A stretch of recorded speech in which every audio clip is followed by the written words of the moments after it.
The poet says that the most important thing that people have learnt about children is that they must never be let near televisions. In fact, he feels the best thing would be not to install the idiotic thing at all. He says that in almost every house he has been to, he has seen children staring at the television with open mouth, as if they were hypnotized by it. Children lie around lazily, gazing at the television, entranced by the content in it. Moreover, this content is not even educative. It is just rubbish, something that would serve no purpose for these children. He indulges in a bit of exaggeration, which is nonetheless amusing, when he says once he saw a dozen eyeballs on the ground when he went to someone's place.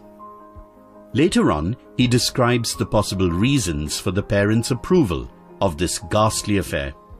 He says that they let the children sit idly in front of the television because it keeps the children from disturbing them from doing their household chores. In the next few lines, Dahl assumes that the parents would agree with him and anticipates what their next question would be. He focuses on the dilemma suffered by the parents. The parents understand that television hampers their children's intellectual and cognitive growth. However, they are flummoxed because they are unable to come up with a substitute to television. They don't know how to keep their darling children entertained. Dahl gives them a very simple and effective solution.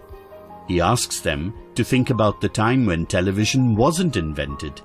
He says that in the good old days when this monster was not let an entry in our dear children's lives, they used to read. Earlier, children's rooms were cluttered with books that had the most amazing and wondrous tales. He implores the parents to think of the catastrophic effects television has on their young ones. He says that watching television makes their brain unimaginative and incapable of thinking. Their cognitive and intellectual abilities are superseded by their ability to see. They are reduced to being the consumers of ideas rather than being the inventors. Thus, he finally pleads with the parents to throw their television sets away and set up bookshelves in their place.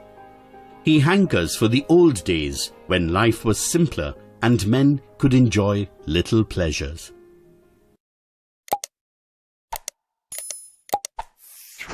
In the crossfire, it's caught in the crossfire.